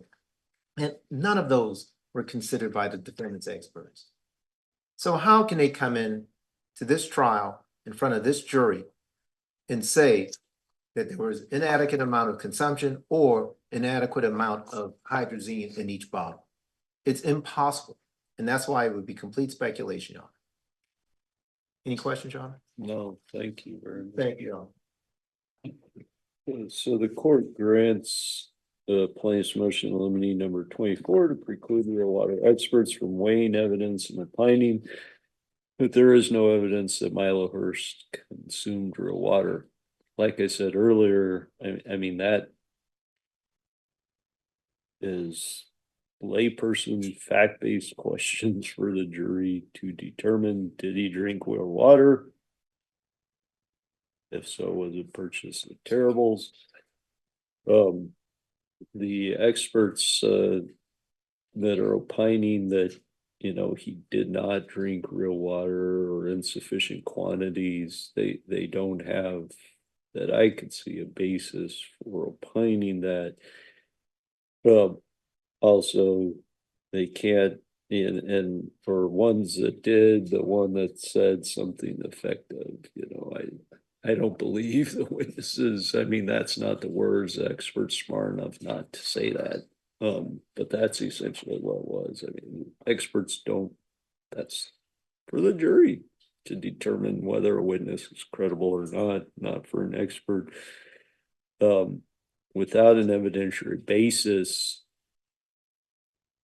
they can't opine as to even like sufficiency. Now, that's not to say that plaintiffs still have the burden of showing Mr. Herbst consumed real water purchased from Terrible's. The product was defective.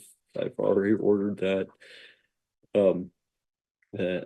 But as set forth in detail in the motion, that's granted. Thank you. Number 29. No, okay.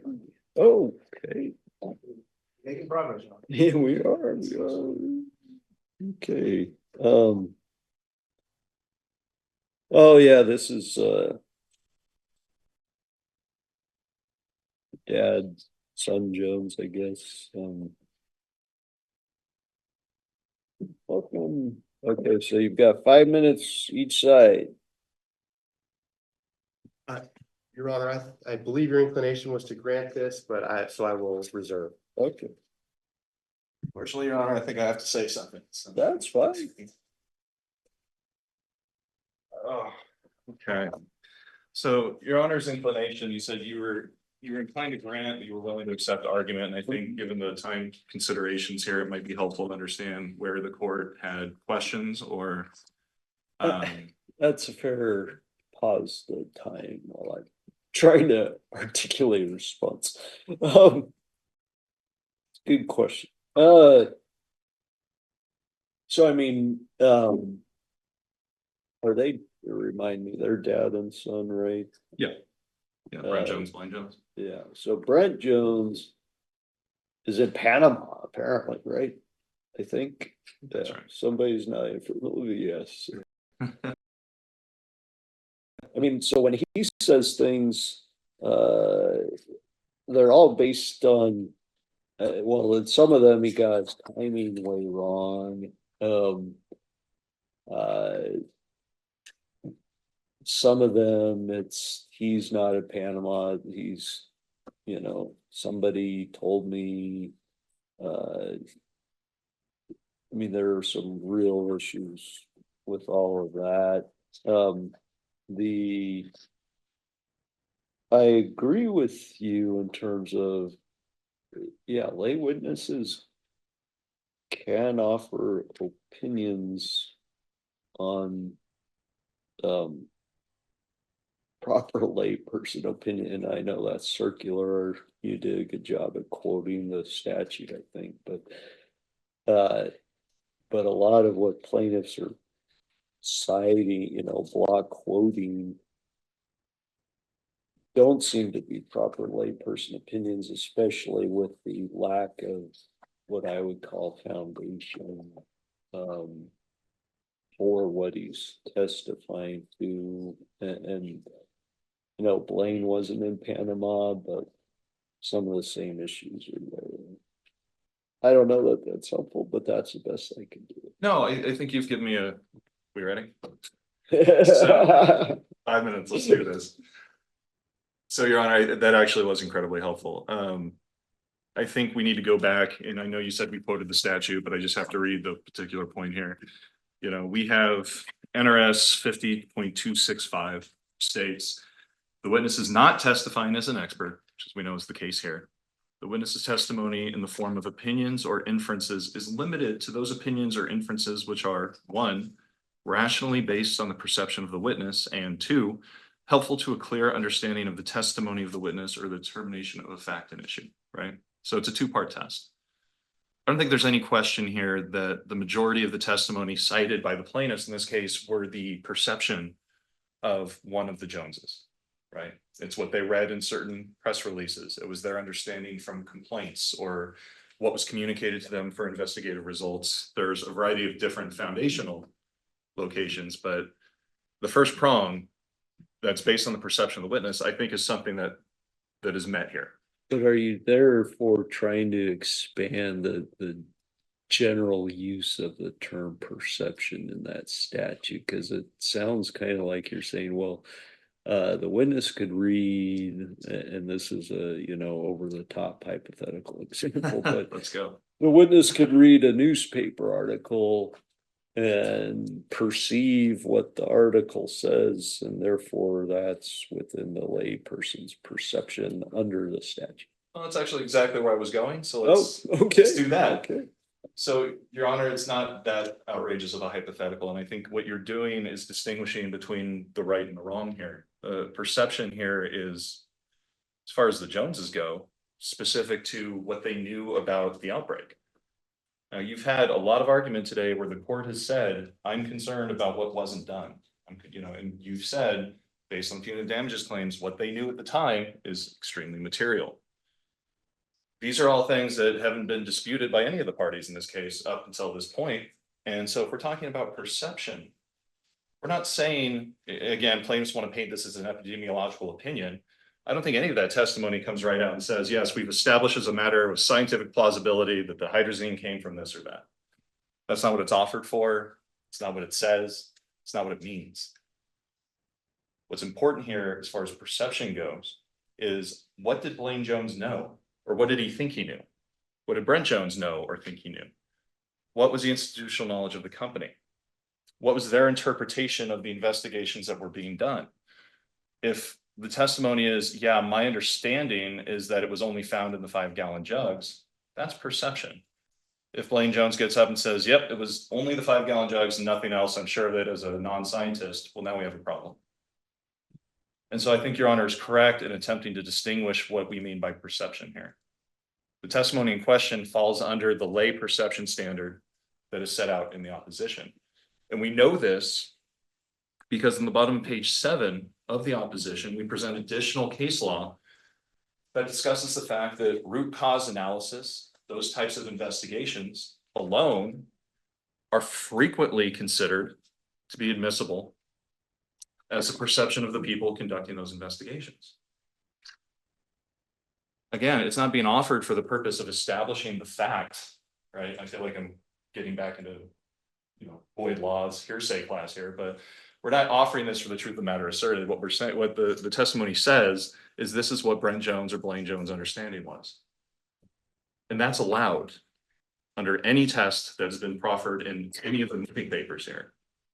So it doesn't need to be based on admissible expert testimony. It doesn't need to meet any expert standard. It certainly isn't hearsay. What we have is Mr. Jones' perception, either of them, about the results of certain investigations, reports, FDA statements, etc. And not to mention, Your Honor, that there's an additional bulwark here because under NRS 51-155, public records are already admissible. Records, reports, statements, or data compilations. And I've already pre-admitted some, right? Yeah, I think the court has already kind of adopted that opinion anyways, right? So, but that's the point. The underlying data is pre-admitted. And all we're doing is talking about Jones' perception. Well, then the plaintiff's motion has to be denied here because we've now met both prongs of that two-part test under the statute. So no, again, if we are, I keep going back to straw man, Your Honor, I love my logical fallacy. People do too, but the fact is, you can put up that fake argument of, well, they're trying to put up an epidemiologist's opinion. And I'm going to stand up in front of the court and say, yeah, I can see how that would be a concern, but that's not what's happening here. And so if we're not doing that, and we're not, then the motion is groundless. And so I understand the court's inclination if the court is concerned that the testimony in question will proffer a scientific opinion based on epidemiological standards. right? That's an entirely separate issue. But I don't see how the court can take that and then grant this broad sweeping motion to say that this testimony is per se inadmissible based on the black and white language of the statute. So if the court has any questions, we have a lot of case law in the opposition, obviously with 5 minutes, I'm not going to get into all of it. But I think the opposition does a very good job of walking from the foundation of the information through the perception of the Joneses and how that meets the two-part test. Thank you very much. Thank you.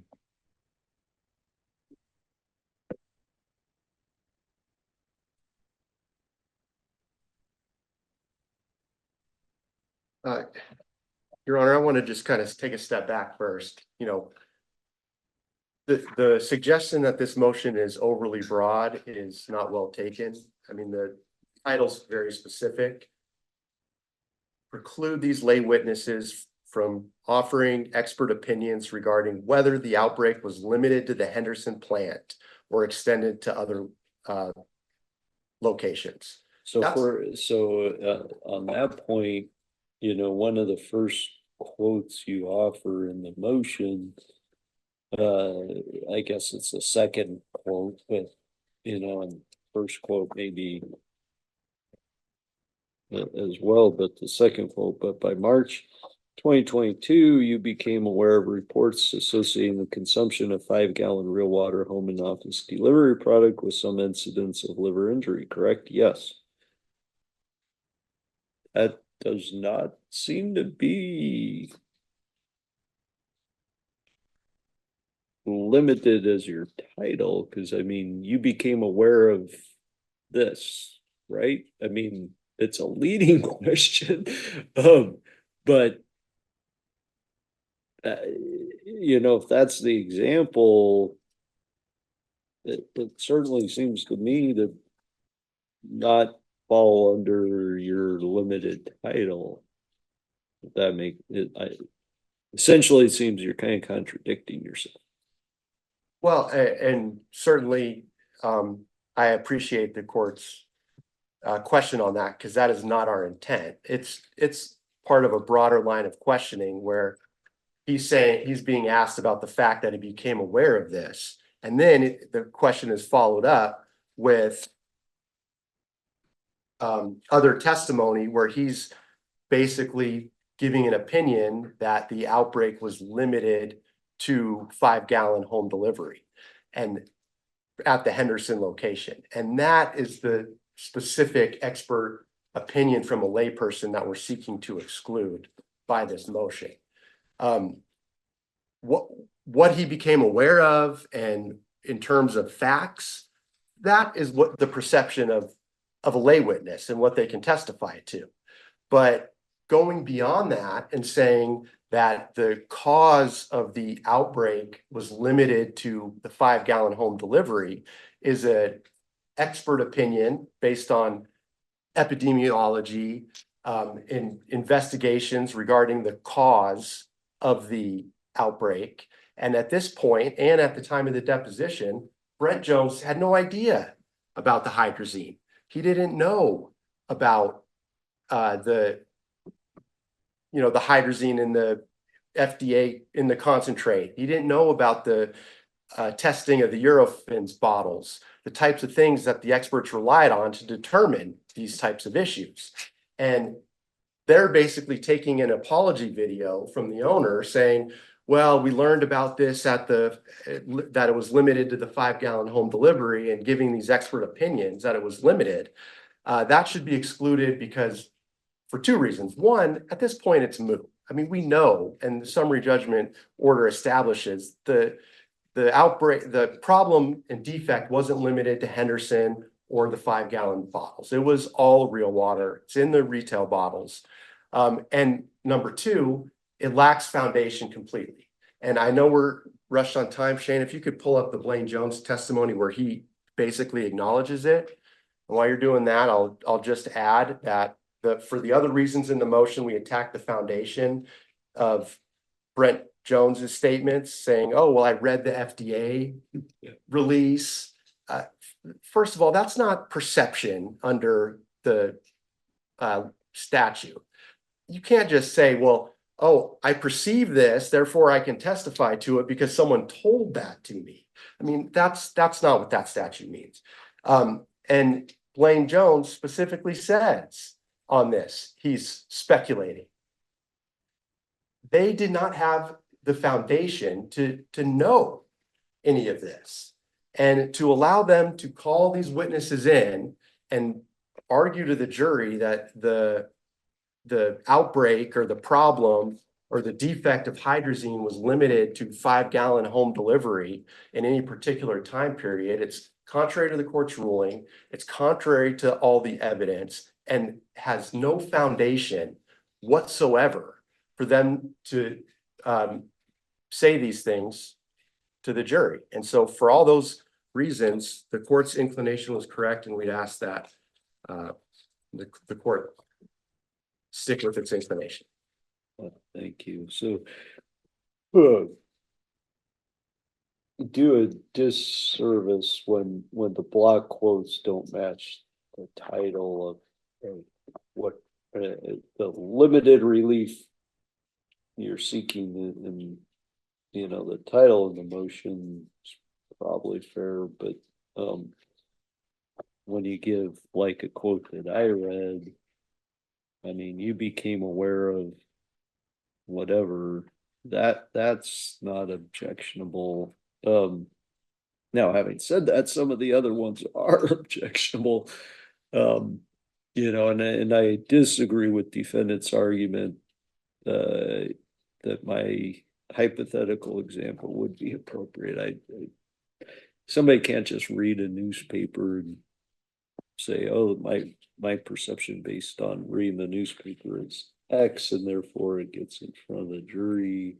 So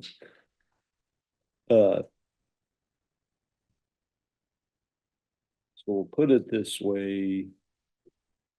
It's granted part as the relief sought specifically in the title of the motion, denied without prejudice as to relief not in there. Now, that's really, we argued mostly about the Joneses. The Utah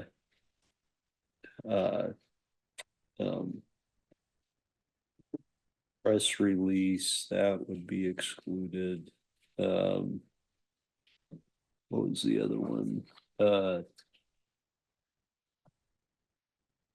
You know, testimony about from either Jones, and I think it's mostly Brent, but I could be mistaken about, you know, he read what was his perception from his read of the FDA article or release or what, that's excluded. The jury will have the actual document and have actual experts. It's not for, and so, you know, that's also not helpful, would not assist the jury is the other term of art, I guess. To have, you know, someone like Brent Jones come in and say, well, based on my read of the FDA, this or that, here's what I perceive. That's excluded. But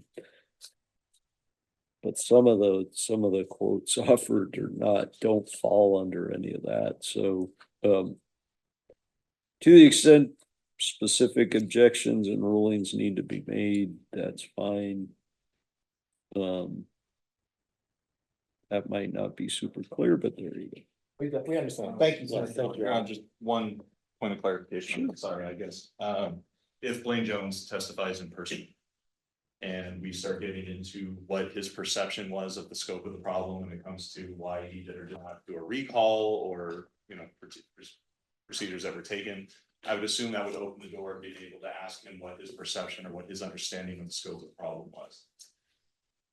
We can save that for when and if that happens. Thank you. Thank you. Thank you. Is that it for today? Why don't we together next? Monday. Okay. Oh, John, one question, I guess we can deal with this on, I'll just tee it up. Go ahead, go ahead. Your Honor, we objected, I'm sorry. The Terribles, council objected to the reduction of their financials, which the special master ordered. They filed an objection on the 29th, the very last day of the 10-day period, so they filed an objection. And so. I'm sure plaintiffs have never done that. I don't know, I'll take that back, I have no idea. But the point is, Your Honor, we had the conversation earlier about the other objection that was made, we of course objected to. This is the flip side on a different issue, but we'd like the courts,